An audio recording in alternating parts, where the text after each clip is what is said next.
오늘 말씀은 여호수아 24장 1절에서 13절 말씀입니다. 여호수아가 이스라엘 모든 지파를 세겜에 모으고 이스라엘 장로들과 그들의 수령들과 재판장들과 관리들을 부르매 그들이 하나님 앞에 나와 선지라. 여호수아가 모든 백성에게 이르되 이스라엘의 하나님 여호와께서 이같이 말씀하시기를 옛적에 너희의 조상들을 곧 아브라함의 아버지 나홀의 아버지 데라가 강 저쪽에 거주하여 다른 신들을 섬겼으나 내가 너희의 조상 아브라함을 강 저쪽에서 이끌어내어 가나안 온 땅에 두루 행하게 하고 그의 씨를 번성하게 하려고 그에게 이삭을 주었으며 이삭에게는 야곱과 에서를 주었고 에서에게는 세일산을 소유로 주었으나 야곱과 그의 자손들은 애굽으로 내려갔으므로 내가 모세와 아론을 보내었고 또 애굽에 재앙을 내렸나니 곧 내가 그들 가운데 행한 것과 같고 그 후에 너희를 인도하여 내었노라. 내가 너희의 조상들을 애굽에서 인도하여 내어 바다에 이르게 한즉 애굽 사람들이 병거와 마병을 거느리고 너희의 조상들을 홍해까지 쫓아오므로 너희의 조상들이 나 여호와께 부르짖기로 내가 너희와 애굽 사람들 사이에 흑암을 두고 바다를 이끌어 그들을 덮었나니 내가 애굽에서 행한 일을 너희의 눈에 보았으며 또 너희가 많은 날을 광야에서 거주하였느니라. 내가 또 너희를 인도하여 요단 저쪽에 거주하는 아모리 족속의 땅으로 들어가게 하매 그들이 너희와 싸우기로 내가 그들을 너희 손에 넘겨주매 너희가 그 땅을 점령하였고 나는 그들을 너희 앞에서 멸절시켰으며 또한 모압 왕 십볼의 아들 발락이 일어나 이스라엘과 싸우더니 사람을 보내어 부올의 아들 발람을 불러다가 너희를 저주하게 하려 하였으나 내가 발람을 위해 듣기를 원하지 아니하였으므로 그가 오히려 너희를 축복하였고 나는 너희를 그의 손에서 건져내었으며 너희가 요단을 건너 여리고에 이른즉 여리고 주민들 곧 아모리 족속과 브리스 족속과 가나안 족속과 헷 족속과 기르가스 족속과 히위 족속과 여부스 족속이 너희와 싸우기로 내가 그들을 너희의 손에 넘겨 주었으며 내가 왕벌을 너희 앞에 보내어 그 아모리 족속의 두 왕을 너희 앞에서 쫓아내게 하였나니 너희의 칼이나 너희의 활로써 이같이 한 것이 아니며 내가 또 너희가 수고하지 아니한 땅과 너희가 건설하지 아니한 성읍들을 너희에게 주었더니 너희가 그 가운데에 거주하며 너희는 또 너희가 심지 아니한 포도원과 감람원의 열매를 먹는다 하셨느니라. 아멘. 자, 드디어 여호수아서의 마지막 장에 이르렀습니다.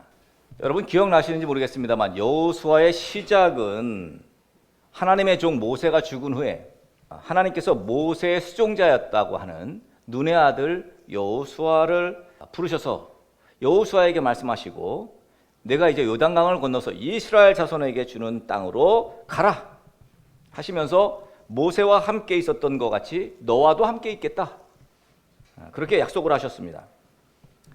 자, 그것이 시작이었습니다. 그러면서 하나님은 강하고 담대하라, 모세가 명령한 그 율법 다 지켜 행하고 좌로나 우로나 치우치지 않고 그러면 너희는 형통할 것이다. 자, 그렇게 가나안 땅 정복을 요단강을 건너면서 이제 가나안 땅 정복이 시작되죠. 여호수아가 가나안 땅 정복을 하고 땅 분배를 하고 난 다음에 23장에서 이스라엘 각 지파에게 땅을 다 분배하고 난 이후에 자신의 사명을 다 마치고 나이가 많이 들어서 이제 마지막 당부를 이 이스라엘 백성들에게 하고 있는 거예요. 근데 지난 23장에 리더십들에게 먼저 지도자들을 대상으로 여호수아가 여호수아서 1장에서 여호수아가 이야기한 내용을 그대로 마지막 당부로 지금 했어요. 그게 뭐죠?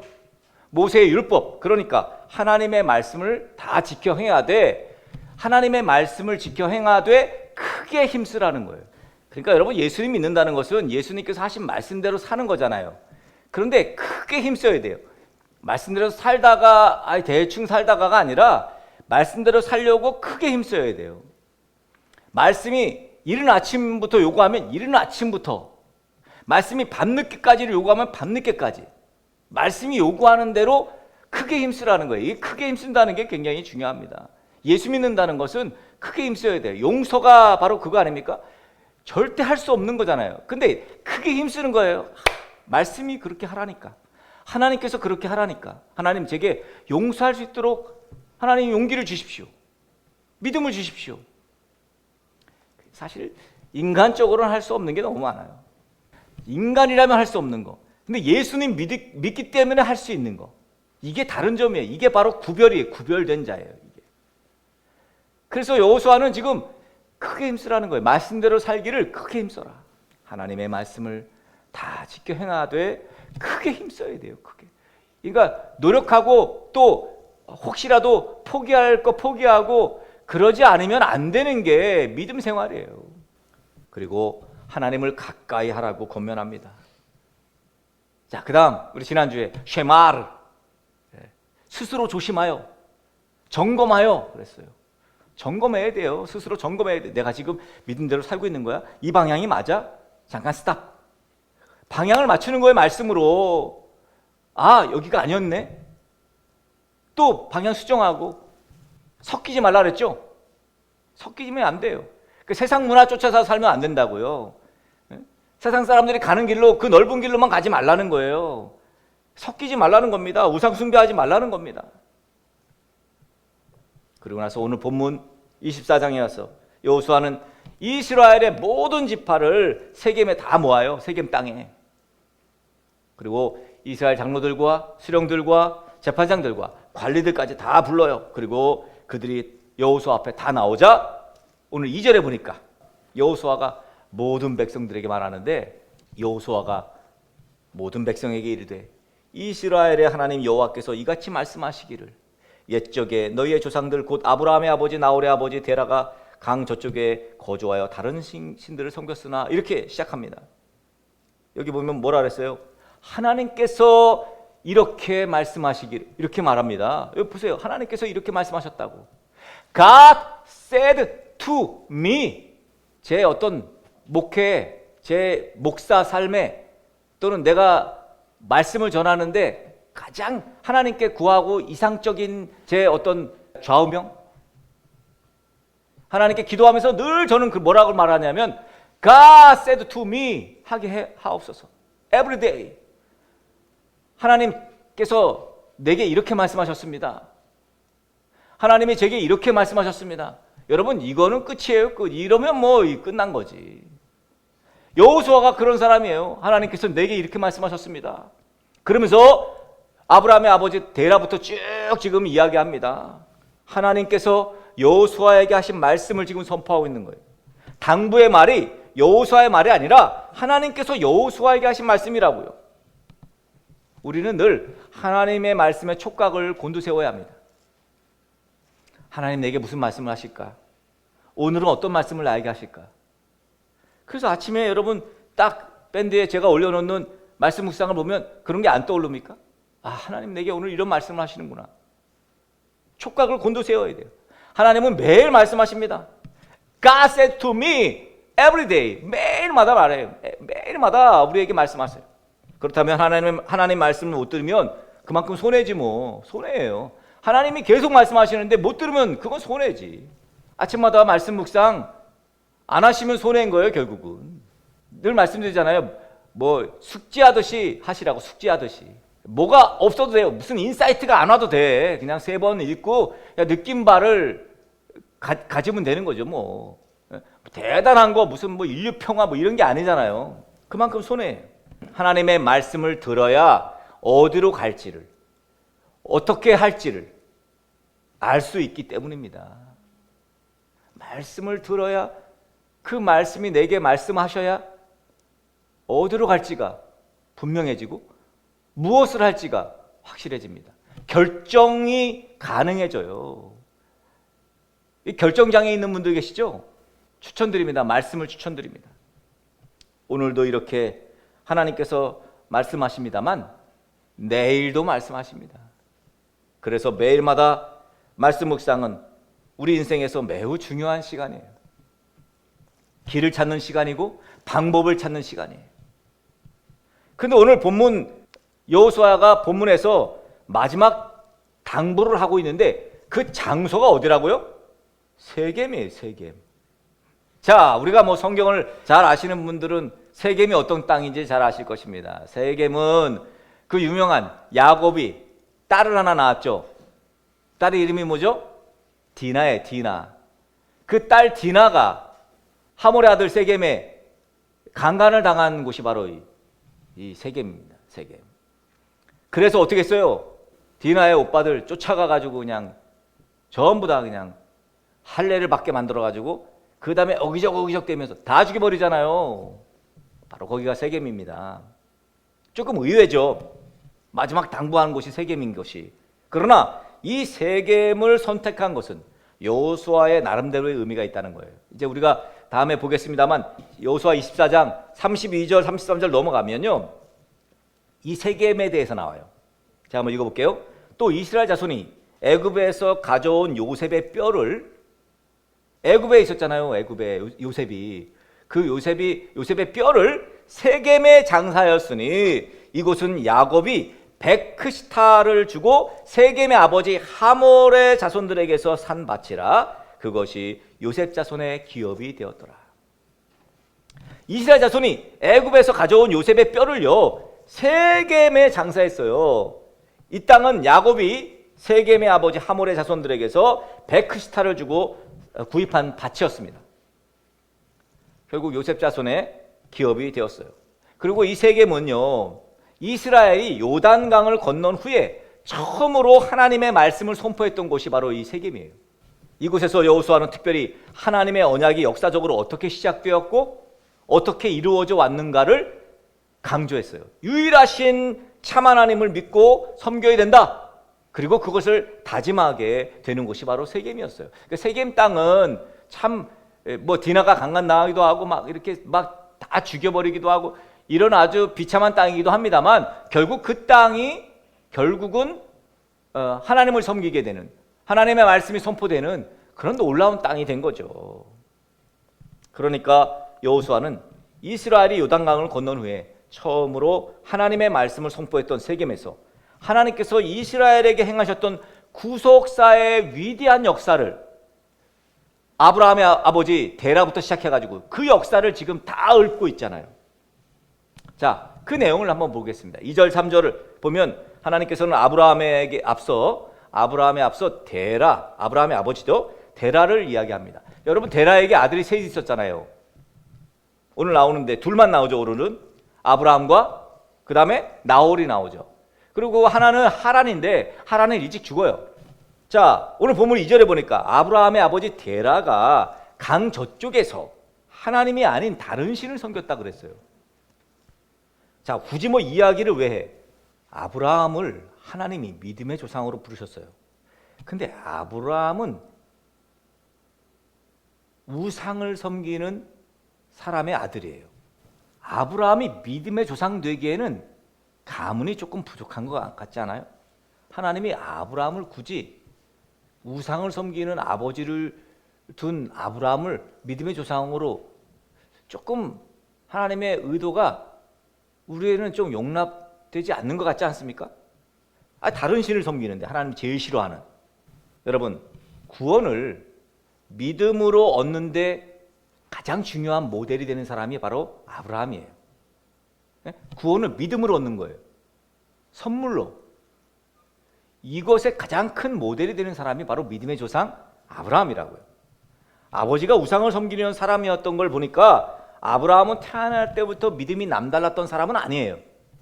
태어날 때부터 믿음이 남달랐다고 해서 하나님이 쓰신다는 건 아니라는 거예요. 결국은 여러분, 인간은 누구나 본질상 진노의 자녀예요. 누구나 인간은 그렇게 태어납니다. 우리가 부르는 찬양의 가사처럼 은혜가 아니면 살아갈 수 없어요. 하나님의 은혜가 아니면. 아버지 데라가 우상을 섬기는 사람이었는데 그거와 상관없이 하나님은 아브라함을 부르셨다는 거예요. 하나님은 일방적으로 아브라함에게 은혜를 베푸셨어요. 이스라엘도 앞 세대의 불신앙에도 불구하고 다음 세대에게 가나안을 허락하셨어요. 오늘 본문은 그렇게 하나님께서 이스라엘을 어떻게 인도하셨는지 자세히 설명하고 있습니다. 아브라함을 갈대아 우르에서 불러내셨고 그를 가나안으로 인도하시면서 그에게 이삭을 또 주셨어요. 분명히 하늘의 별과 바닷가의 모래와 같이 번성하게 하리라고 창세기 22장에 나와요. 17절에 내가 내게 큰 복을 주고 내 씨가 크게 번성하여 하늘의 별과 같고 바닷가의 모래와 같게 하리니 내 씨가 그 대적의 성문을 차지하리라. 하나님 약속이에요. 아브라함에게. 그 약속대로 이삭은 그 땅에서 세겜으로 인도하시고 그곳에서 약속한 아들 이삭을 통해서 자손을 이루시고 이삭을 통해서 누구? 아들 쌍둥이 에서와 야곱을 낳게 하죠. 그리고 에서를 세일산을 이제 기업을 마련해 주시고 그리고 야곱의 자손들을 요셉을 통해서 애굽으로 내려가게 하시고 야곱의 자손들 모두를 그리고 그야말로 애굽에서 번성합니다. 그야말로 번성이에요. 그래서 엄청나게 번성해지잖아요. 이스라엘 백성들이 이 애굽에서. 그러고 난 다음에 어마어마하게 번성해지자 이제 애굽 왕 바로가 경계하는 거죠. 아 이거 이 히브리인들 이거 안 되겠네. 그래가지고 막 착취하고 그들을 괴롭히고 그래서 그들이 출애굽하게 되는 단초가 되는 거예요. 어마어마하게. 하나님께서 크신 손으로 모세와 아론을 통해서 애굽에 재앙을 내려 애굽 왕 바로가 이스라엘 백성들을 출애굽하도록 만드셨고 야곱의 자손을 애굽에서 인도하여 홍해 바다에서 바로와 그의 군대로부터 그들을 구원해 주시고 광야에서 그들을 보호하셨다. 이것이 바로 오늘 6절과 7절까지의 내용입니다. 자, 그리고 8절과 10절에서 뭐라 그래요? 여호수아가 나옵니다. 계속해서 하나님께서 아모리 족속의 땅을 점령하신 일. 그 다음에 모압 왕 십볼의 아들 발락 알죠? 그 발락이 발람 선지자를 데려다가 이스라엘을 저주하게 하죠. 부올의 아들 발람. 그런데 이스라엘을 저주하라고 하는데 발람은 이스라엘을 축복합니다. 오히려 그 이야기가 10절까지 나옵니다. 네. 그리고 드디어 요단강을 건너 가나안 땅에 들어갔을 때 여리고 족속을 물리친 이야기, 특별히 아모리 족속의 두 왕을 쫓아내신 이 모든 일들을 하나님께서 행하셨다고 그렇게 12절까지 말씀하고 있어요. 자, 여호수아는 하나님께서 이스라엘에게 행하셨던 구속사의 위대한 이야기, 과거의 역사를 밝히고 있습니다. 지금 하나님이 우리 이스라엘을 어떻게 인도하셨는지 아십니까? 그러면서 아브라함의 아버지 데라부터 소환해서 쭉 역사를 지금 설명하고 있는 거예요. 이 모든 것이, 이 모든 구속사의 역사를 주관하시는 분이 하나님이시다. 하나님의 섭리로 오늘 우리 이스라엘 백성들이 여기까지 왔다. 오직 하나님만 섬기는 것이 우리의 살 길이다.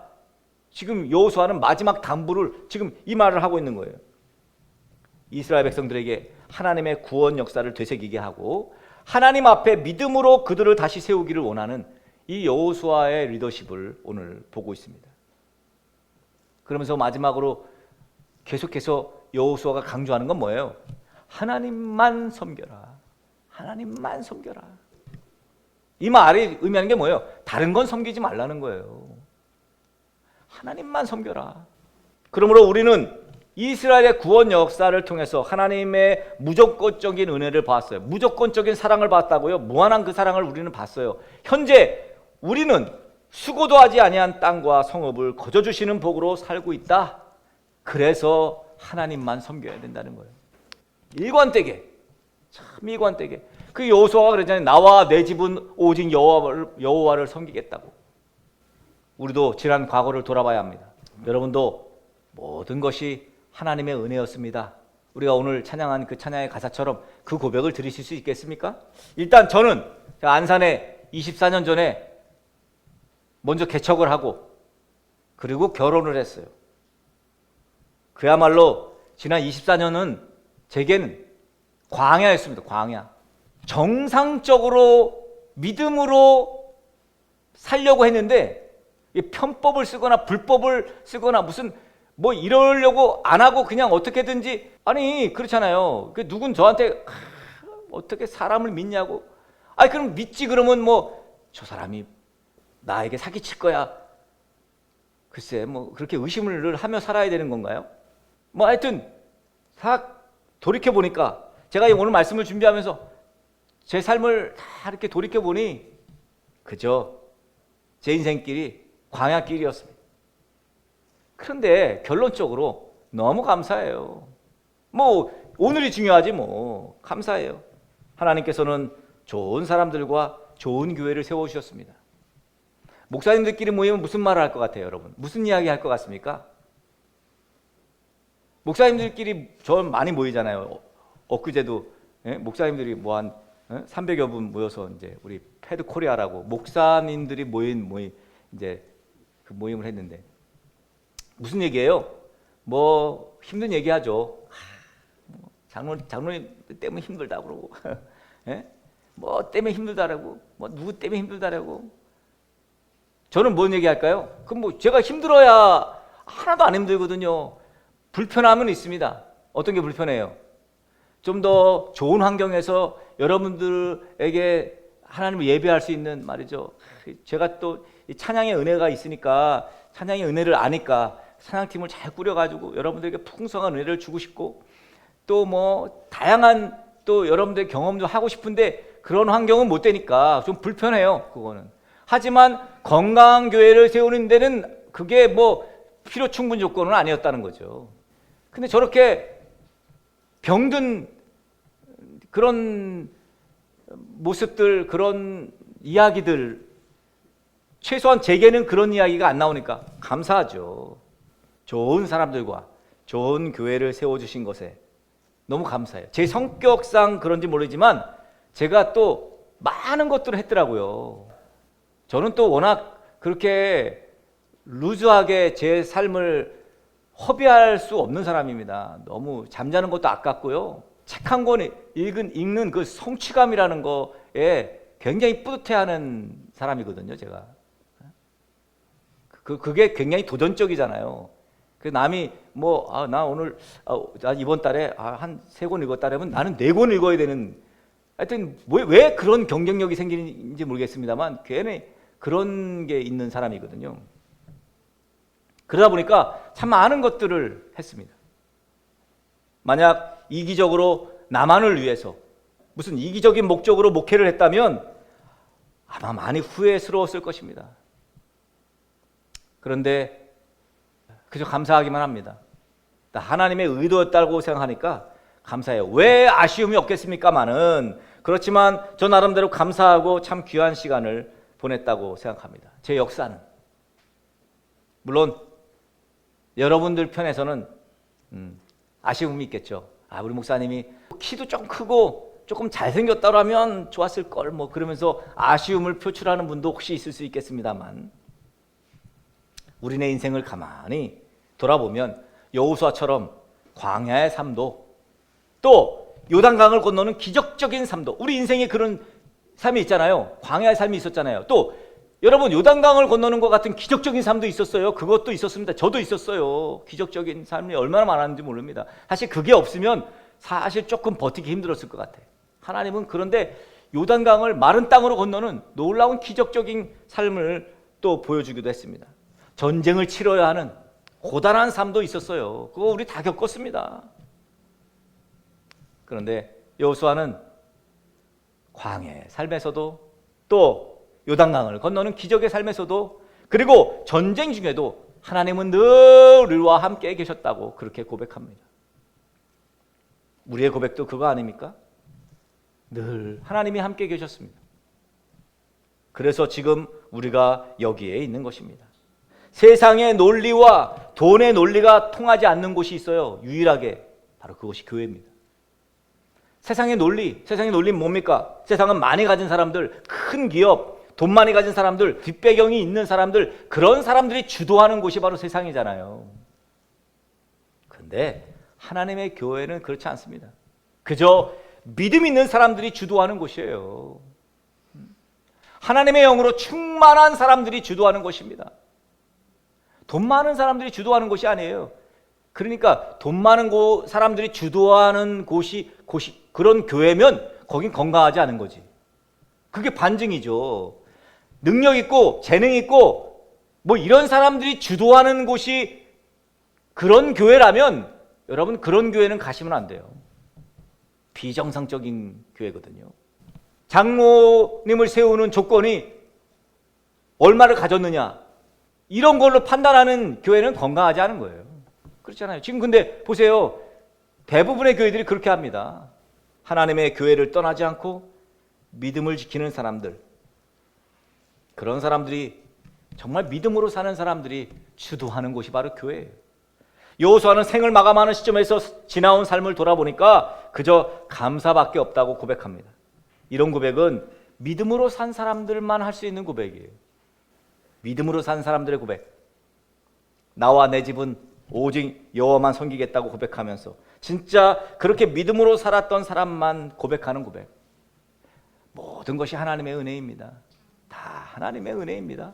우리의 과거 역시 하나님께서 눈동자처럼 지키시고 그리고 우리를 눈동자처럼 보호하셨음을 감사하면서 이제 남은 삶이 중요하죠. 이제 남은 삶, 남겨진 삶, 수많은 그 날들 여호수아의 권면대로 우상을 섬기고 그렇게 살지 말고 우상 다 버리고 세상의 가치관을 버리라는 거예요. 세상을 보는 세계관을 버리라는 거예요.